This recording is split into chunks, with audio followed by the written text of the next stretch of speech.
Kaelen Vance was 17 years old, and in exactly 4 minutes, the Apex Council was going to sentence him to death. Not officially.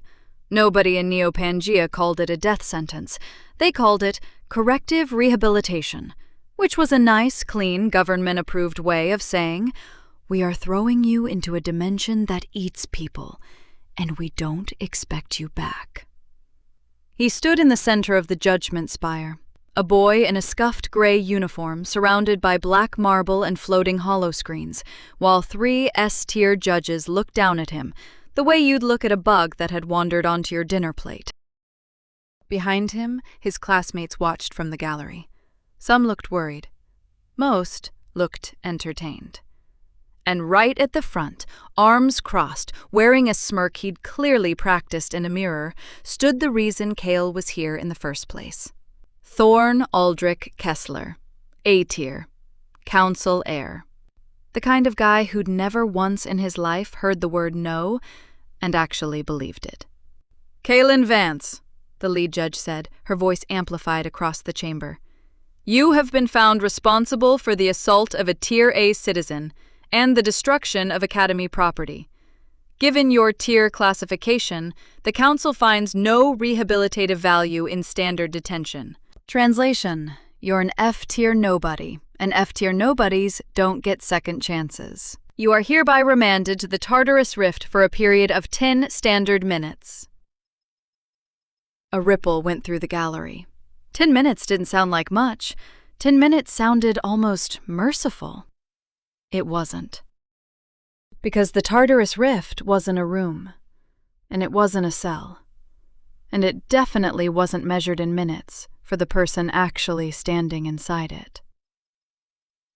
It was a pocket of shattered space-time left over from the fracture 3,000 years ago, and the last recorded survivor to walk out of it had walked out 40 years older and completely, unrecoverably insane. 10 minutes outside. Nobody knew, nobody wanted to know, how long that was on the inside. Kael looked at the judges. He looked at the crowd. He looked, for one long second, at Thorn, who gave him a small, satisfied nod, like he'd just watched a chess piece fall exactly where he'd planned it. And Kael almost laughed. Because none of them, not the judges, not the crowd, not smug golden boy Thorn, had the faintest idea what was sitting quietly inside his own chest, waiting. But we're getting ahead of ourselves. To understand how an orphan with the worst tier rating in his entire graduating class ended up staring down a sentence that was supposed to unmake him, we have to back up. Not far. Just 6 hours. Neo-Pangea didn't look like the end of the world. That was the first thing people always got wrong about it. 3,000 years ago, something called the temporal fracture had torn a hole through reality itself, and out of that hole had poured ether, a raw, reality-bending energy that rewired human biology, cracked open new laws of physics, and turned surviving into a full-time occupation. Entire continents had gone underwater. Others had gone somewhere stranger than underwater. What was left? Humanity had rebuilt into a single, sprawling landmass, wrapped in shield cities and orbital defense grids, and they'd given it a hopeful new name, Neo-Pangea.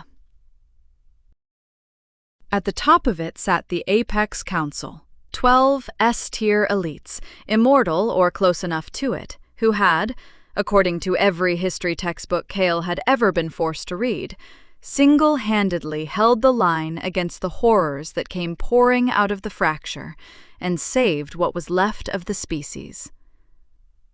According to the history textbooks. At the bottom of it sat people like Kael. Every human born after the fracture carried an ether core, a kind of internal reactor that determined how much power your body could safely channel. When you turned 13, you went through awakening, and the core assessment told you exactly where you stood. F-tier at the bottom, S-tier at the top, reserved for the Council and a small handful of monsters wearing human faces. Your tier decided everything. what school tracks you qualified for, what jobs you could hold, whether the government-subsidized ether ration in your neighborhood's water actually reached your building or got redirected somewhere more important.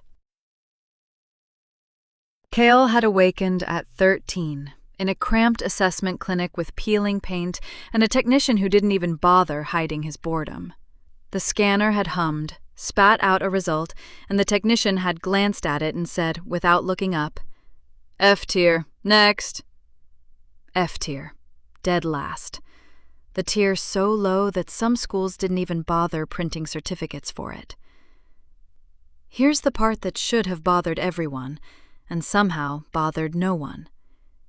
Kael's parents had both been A tier, high A tier, if the sealed academy records were anything to go by. The kind of rating that got you noticed, got you recruited, got you watched. Genetics didn't usually produce a gap that wide. An A tier and an A tier having an F tier son was, statistically, close to impossible. Nobody official had ever raised the question, which was, in its own quiet way, the first real clue that something about Kael's file had been altered by someone with the authority to make questions disappear. Kael didn't know that yet, not consciously. What Kael knew was that he was 17, an orphan living in academy-subsidized housing on the ration-poor side of the district, and that every single day he had to walk past kids who could bench press a car by looking at it, and pretend that didn't bother him. What Kael did have, the thing nobody could scan for, rank, or take a cut of, was a mind that never stopped working. He noticed things, patterns in the guard rotations, gaps in the ration audits, the exact 15-second window when the cafeteria surveillance drone did its turn and missed the vending machine entirely. None of it was power, not in the way this world measured power, but it was his, and he'd built an entire personality out of being the guy who was always 3 steps ahead in a world that had already decided he didn't matter. "You're doing the thing again," said a voice beside him that 6 hours earlier morning as he slid into his seat in combat theory. "What thing?" "The thing where you stare at Instructor Vance like you're debugging her." Kael allowed himself a small smile. She's been giving the same lecture for 3 years, and she still gets the fracture timeline wrong. I'm not debugging her, I'm cataloging her. That was Jax, A tier, built like a shield generator with legs, and, against every social law of the academy, Kael's actual friend. Not friend in the way rich kids use the word, like a networking opportunity. Real friend. The kind who'd shared his lunch ration with Kael for 2 years straight without ever once making it weird. "Cataloging," Jax repeated, grinning. "Sure. Anyway, heads up, Thorn's in a mood today." Thorn's always in a mood. Thorn's in a worse mood today. His dad got passed over for the Southern Quadrant appointment. Word is he's looking to remind everyone that being a Kessler still means something. Kael didn't need Jax to spell out what that meant. When Thorn's ego took a hit anywhere else, it landed on somebody smaller, in the hallway, in front of an audience. And Kael, F tier, parentless, no family name to make anyone think twice, was the softest target in a 100-meter radius. He should have skipped the courtyard at lunch. He knew that even as he was walking toward it. Here's a rule about the world Kael lived in. One that nobody had to teach him because life taught it for free. Power didn't just win fights.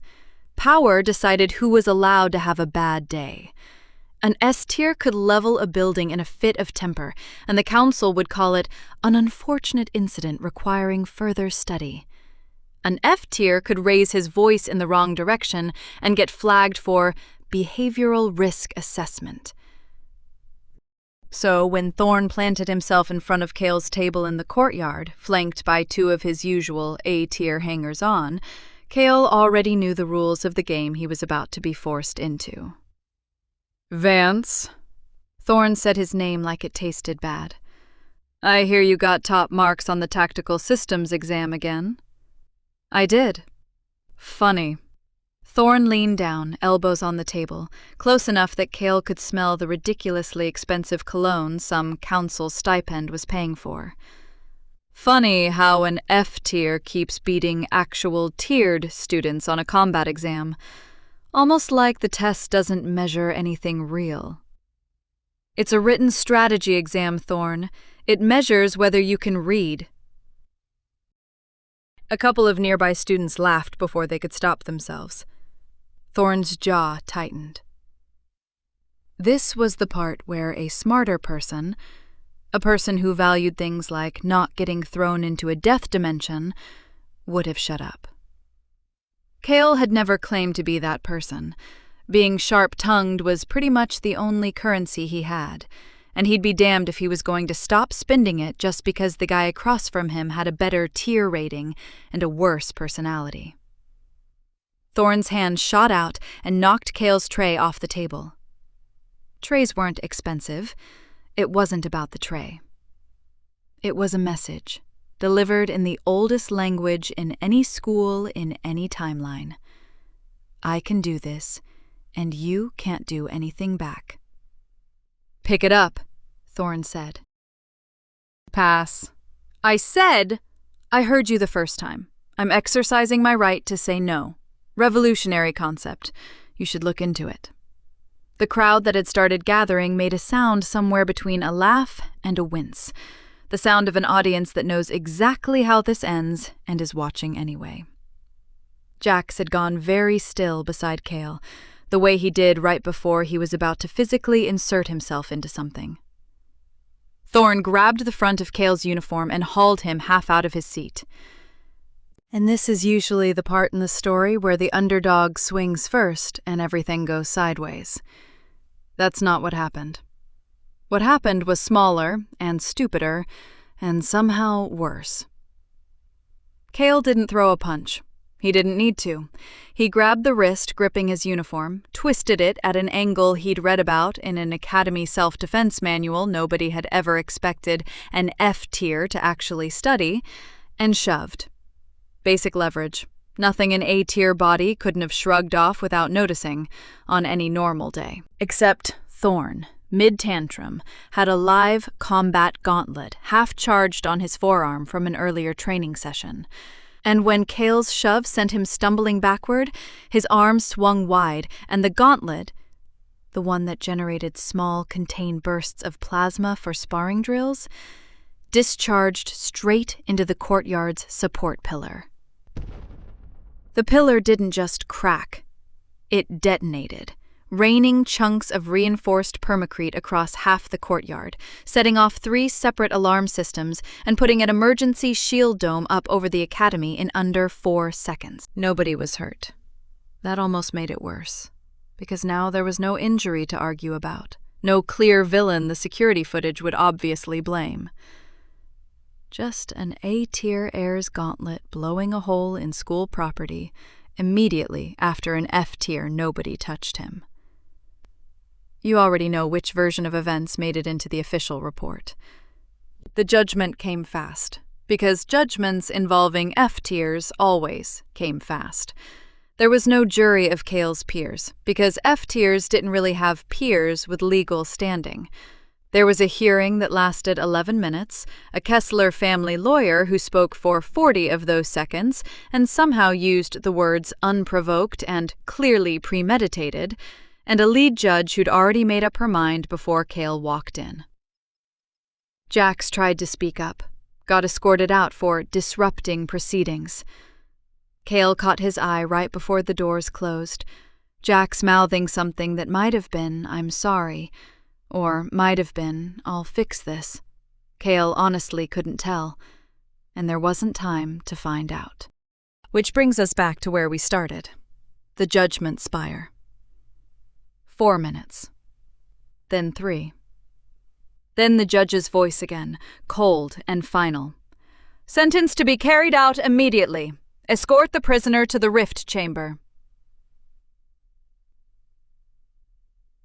Academy enforcers took his arms, not roughly. There wasn't a need to be rough with someone the system had already decided didn't matter. Kael let them walk him down a corridor he'd never been in before, past doors that got heavier and older-looking the further they went, until they reached a chamber at the very bottom of the spire that didn't look like it belonged to the same building at all. No hollow panels, no clean marble, just a ring of scorched black stone around a tear in the air itself, a wound in reality that hadn't fully healed in 3,000 years, pulsing faintly like it was breathing. An enforcer keyed something into a console. The tear widened. 10 minutes, the enforcer said, like he was reading a weather report. Standard exposure. Good luck, kid. He said it the way you'd say it to someone who very clearly wasn't going to need luck, because luck wasn't going to be enough. Kael looked at the tear. Black. And not black, the kind of not color your eyes refuse to properly process, like staring at the space between two thoughts. Somewhere very deep in his chest, in a place he'd never once consciously felt before, something shifted. A pressure. A warmth. Almost like, and this thought would have sounded insane to him yesterday, almost like something inside him had been waiting 17 years for exactly this moment and had just woken up. He didn't have time to think about that. The enforcer's hand landed on his back and pushed. The world didn't end when Kael hit the tear. It unraveled. There was no ground and there was no sky. There was no up, no down, no sense of his own body as a single, continuous object moving through space. For one endless, silent moment, Kaelen Vance simply stopped being a person standing in a place and became something closer to a thought suspended in static. And then, from somewhere that felt less like a location and more like the inside of his own skull, a voice spoke. Calm, measured, utterly unbothered by the fact that it was addressing someone currently being unmade by a 3,000-year-old dimensional wound. Suppression field breached. Host viability confirmed. Resuming primary directive after 17-year dormancy. Kael tried to ask what and who, and 17 years of what, and found he had no mouth to ask with, no lungs to power it, nothing except the sudden, overwhelming certainty that the sentence meant to erase him had just cracked open a door his parents had sealed shut before they died. The voice continued, patient, almost gentle, like it had rehearsed this exact moment 10,000 times while it waited. Initializing chronosystem. Welcome home, Kaelen. We have a great deal of catching up to do. Somewhere, far above, on the other side of a tear in reality, a chamber console blinked twice and began a 10-minute countdown that meant absolutely nothing to the boy currently falling through it. 10 minutes. Outside. Inside. The clock hadn't even started. Kael's first thought, once he had something resembling a body again, was that dying apparently came with really bad lighting. His second thought was that he wasn't dead. He was standing, or floating, or existing in a way that was doing a rough impression of standing, in a space that didn't follow any of the rules space was supposed to follow. Above him, if above meant anything here, fractured shards of what might have been sky hung motionless, each one showing a different color of not quite daylight. Below him was a floor of cracked black glass that reflected a version of him that was a half-second delayed, like the universe hadn't finished rendering the update. And in his chest, that warmth from before had settled into something steady, present, awake. Vitals stabilizing, cognitive function intact. That's a relief. The last time I ran this boot sequence, the host screamed for 11 straight minutes. Kael, understandably, screamed. Noted. Okay, Kael said, once he'd gotten his own voice back under control, which took embarrassingly long. Okay, talking voice in my head. Great, normal Tuesday. Who? What? are you? Designation, Kronos. I am not a voice in your head, Kaelen, though I understand why it feels that way. I am an intelligence seeded directly into your ether core 17 years ago, 7 days before your parents died.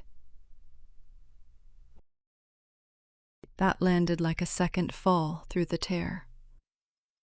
My parents didn't die, Kael said automatically, the way you say things you've said 10,000 times before, whether or not they're true. They were killed in a fracture containment breach. It's in the file. The file is a fabrication written by the people who killed them. Silence. The fractured, not sky above him didn't move. Nothing here moved unless Kronos wanted it to, he was starting to realize. I don't have full context for you yet. The suppression field kept most of my memory core dormant along with your power, and I've only just started reconstructing it. What I can tell you is this. Your parents were not simply A-tier academics who died in an accident.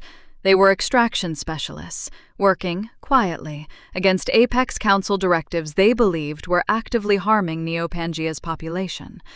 They discovered something. They tried to protect you from the fallout of that discovery.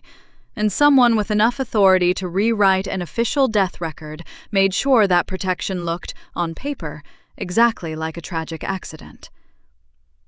What did they discover? I don't know yet. That information wasn't stored in me. It's likely stored somewhere they hid it, somewhere I don't currently have access to. What I do know is what they built into you before they died. Me. A failsafe. A suppression field to keep your true core rating hidden below the threshold anyone official would bother investigating. And beneath that suppression, the beginning of a system designed to let you survive long enough to eventually find out the truth yourself. Kael sat with that for a second. 17 years of F-tier. 17 years of shrugging off comments about his weak blood, of watching teachers write him off before he'd finished a sentence, of an entire social order built on the assumption that he simply didn't matter. And the whole time, it had been a lie somebody had planted on purpose, by people who loved him enough to hide him in plain sight. He didn't know whether to be furious or relieved. He decided, with the pragmatic efficiency that had kept him alive this long, to be both later, and functional now. Fine, he said. New plan. You're going to catch me up. Fast. Because I don't know how time works in here, but out there I've got 10 minutes before some enforcer drags me back out, and I'd like to not be a drooling husk when that happens. About that, Kronos said, and Kael could have sworn the AI sounded almost amused. 10 minutes, outside. In here, the dilation ratio is running at roughly 1 to 105,000. You have, by my calculation, just over 2 years. Kael blinked. 2 years? Give or take.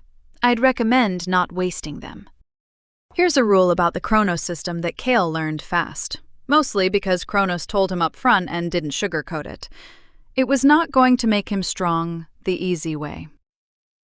Your ether core has a hard physical ceiling, Kronos explained, once the two of them had settled into what was going to be, apparently, a very long tour of a very broken pocket of reality. B rank. That's the wall.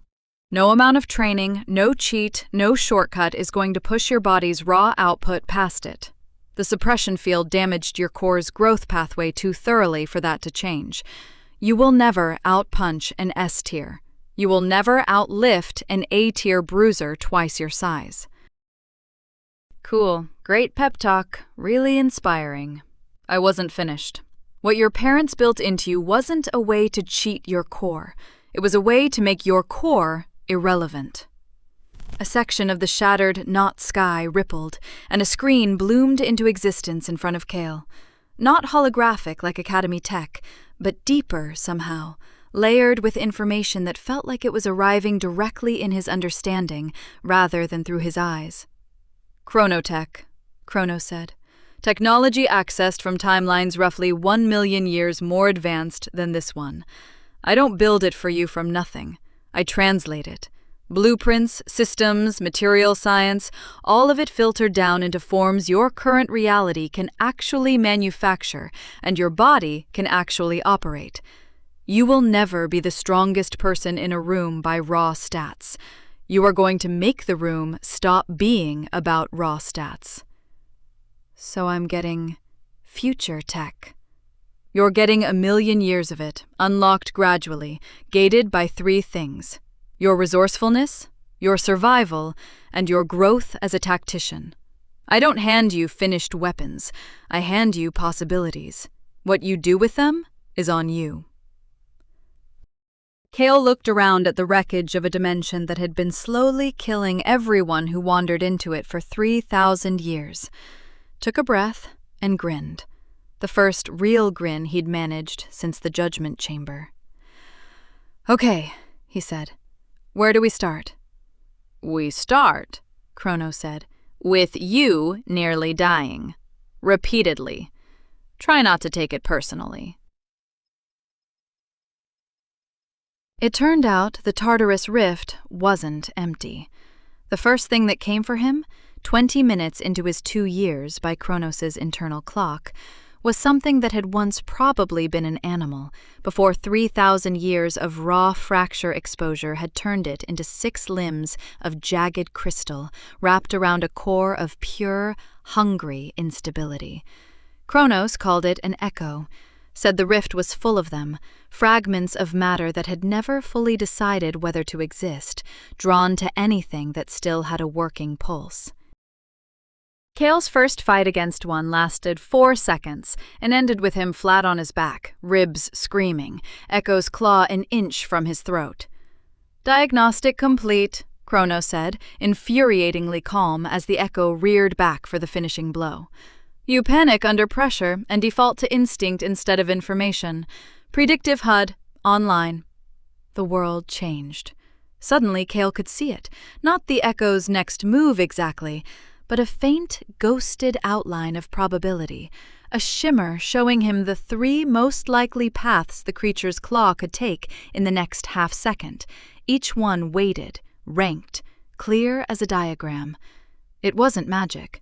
Kronos explained it later as advanced predictive modeling running off real-time kinetic and behavioral data, rendered directly into his visual field. But in the moment, it just felt like the universe had finally decided to stop lying to him. He rolled left, the claw hit black glass instead of his throat. And for the first time in his life, Kaelen Vance felt something that wasn't quite power, but was maybe its foundation: the ability to see what was coming. He didn't win that fight either. He survived it, barely, by scrambling into a crack in the terrain too narrow for the Echo to follow. But Kronos logged it as a milestone anyway. "First successful use of predictive combat data.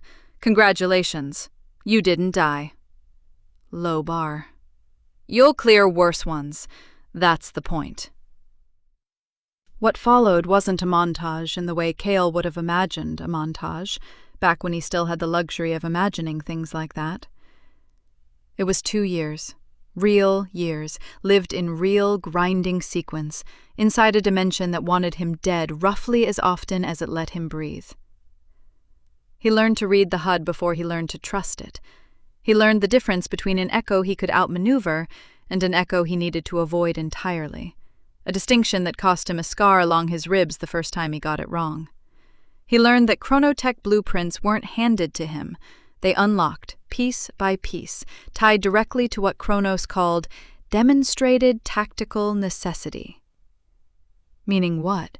Kael had asked, 3 months in, staring at a blueprint fragment for something called a kinetic redirect plate that had just bloomed into partial visibility in his HUD.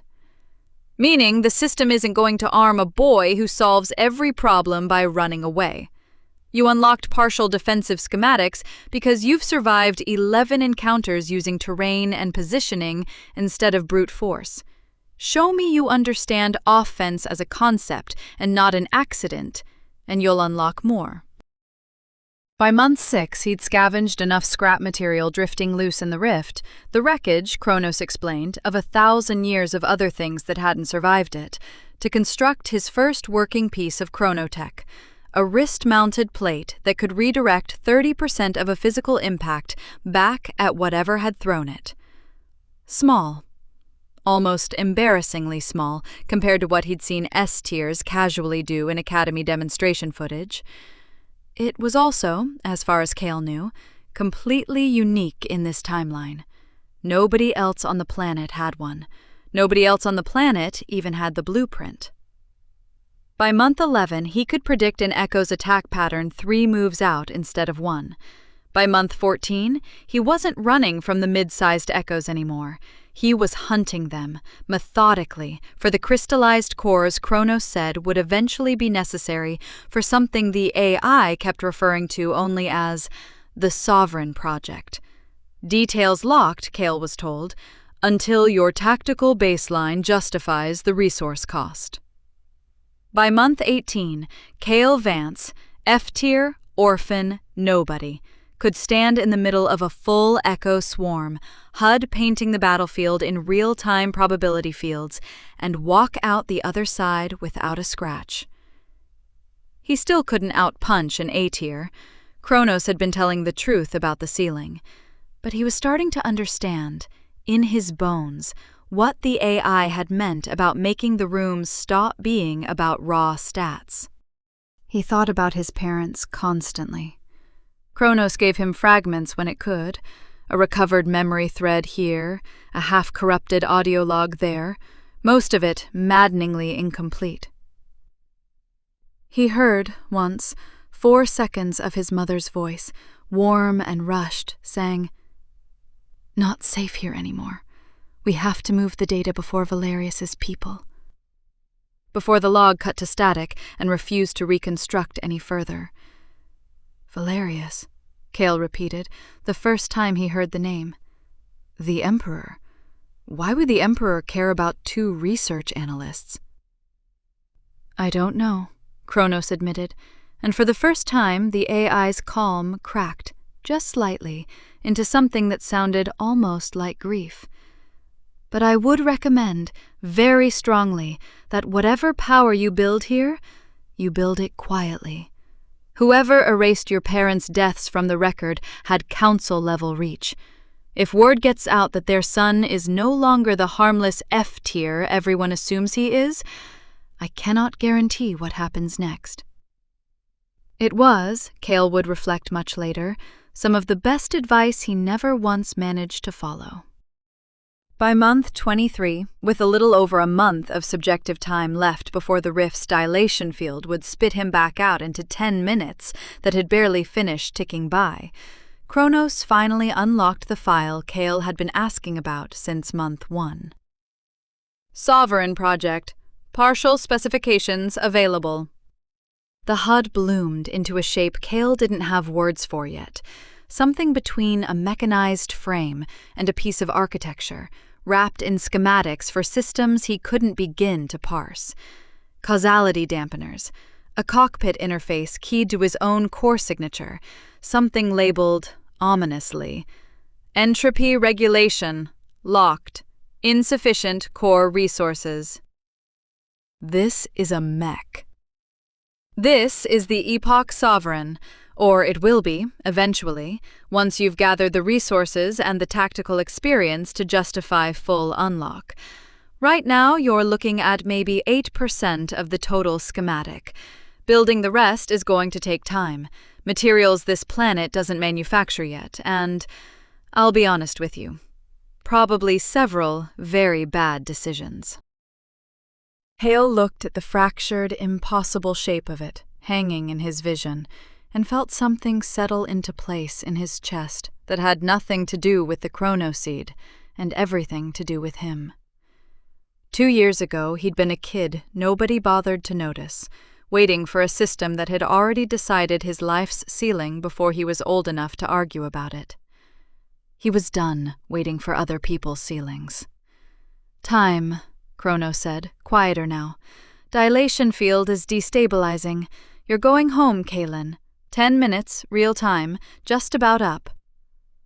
Kael took one last look at the broken, knot sky, the black glass floor that had eaten 2 years of his life, and handed him back something he wouldn't trade for anything, and allowed himself a small, sharp smile.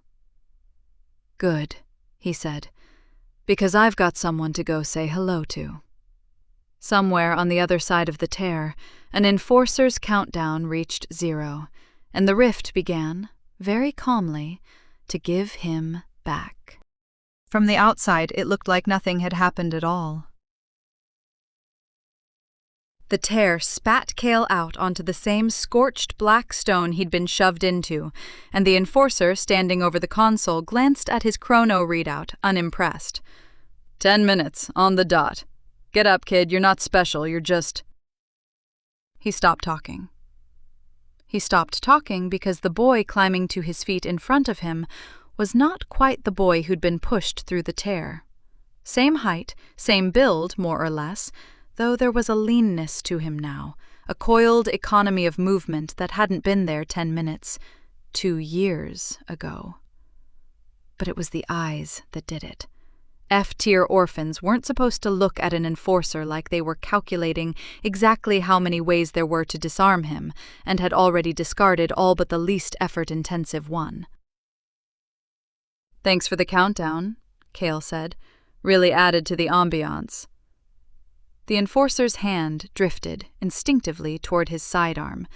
Kael's HUD, still active, still painting a faint shimmer of probability across his vision, even out here, even in the real world, noted the movement, calculated the arc, and calmly informed him it wasn't a threat worth responding to.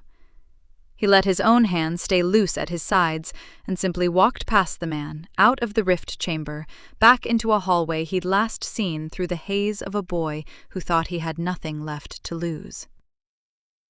He had, it turned out, a great deal left to lose. He was just no longer willing to let anyone take it from him quietly. News in an academy the size of Kael's traveled at roughly the speed of gossip, which was to say, faster than light.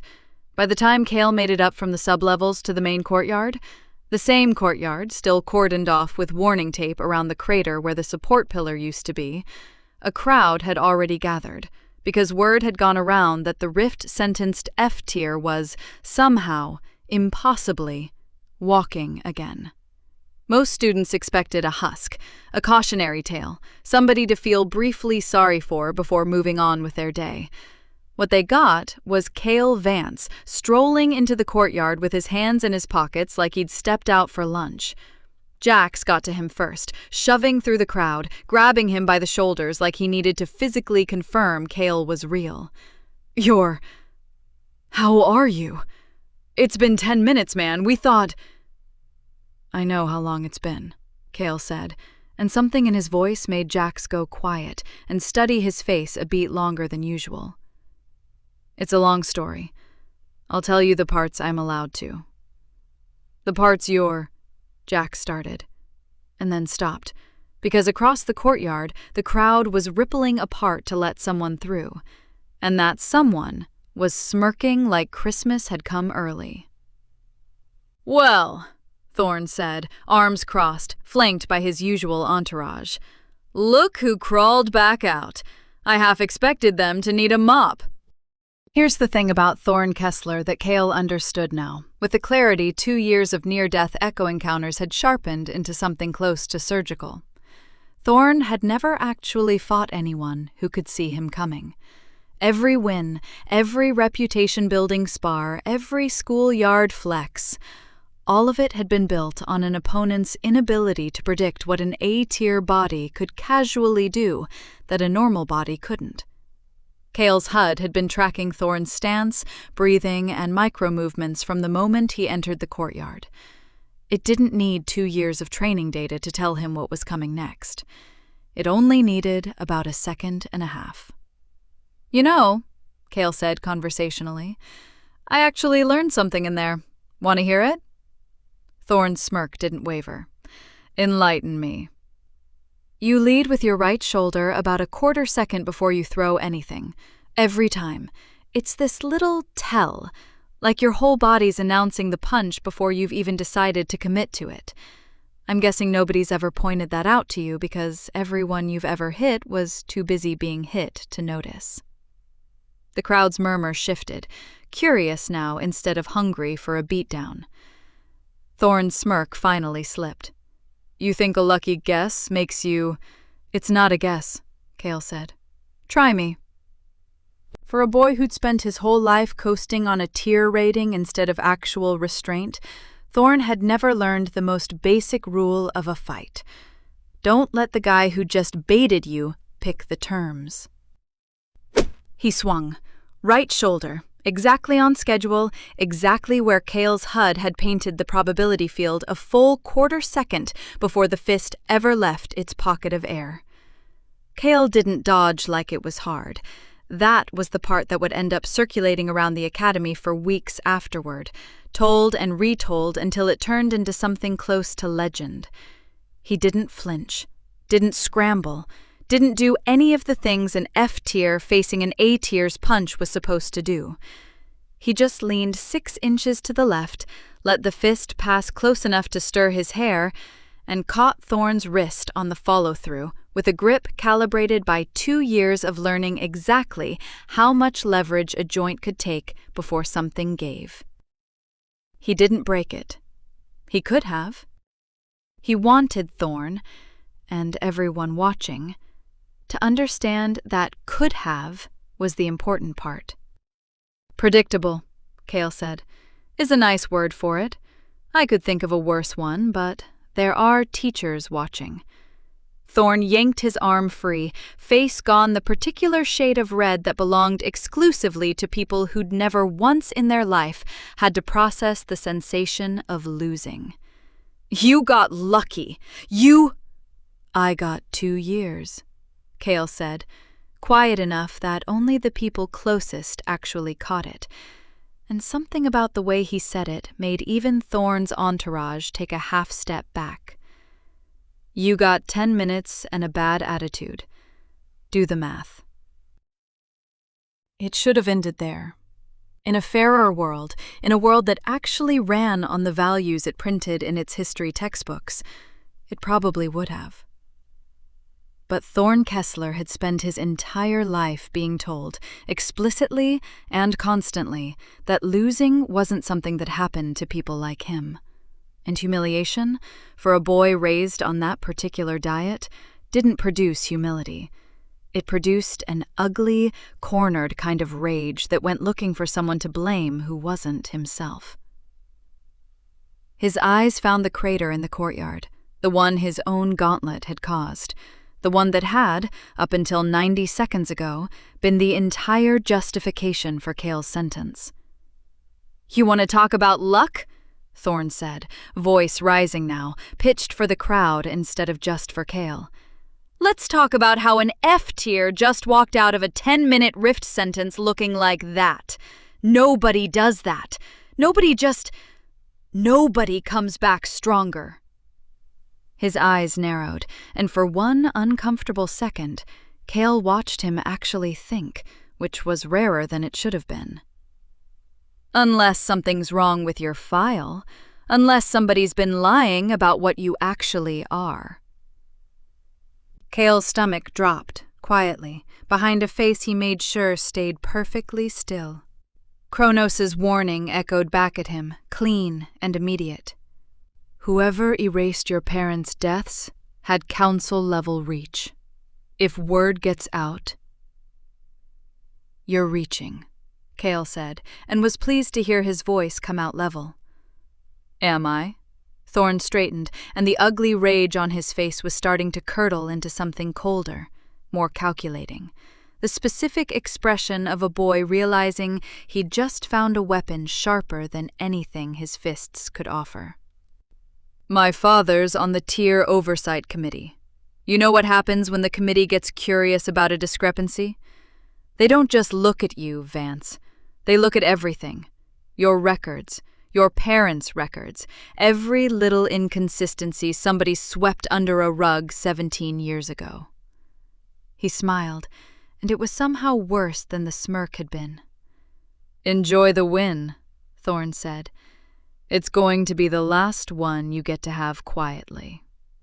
He turned and walked off through the parting crowd, entourage trailing after him, and Kael stood there in the cordoned-off courtyard with the taste of victory turning to ash in his mouth, because he understood, with the same clarity his HUD used to track a punch, exactly what Thorn had just done.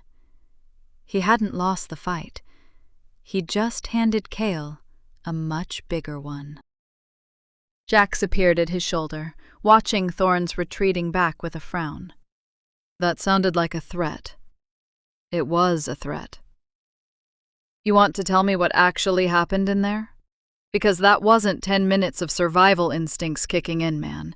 That was... I don't even know what that was. Kael looked at his oldest friend, the one person in this entire academy who'd treated him like he mattered before he'd had any proof he did, and felt, for the first time since the tear had spat him back out, something other than calculation. Something warmer and more complicated.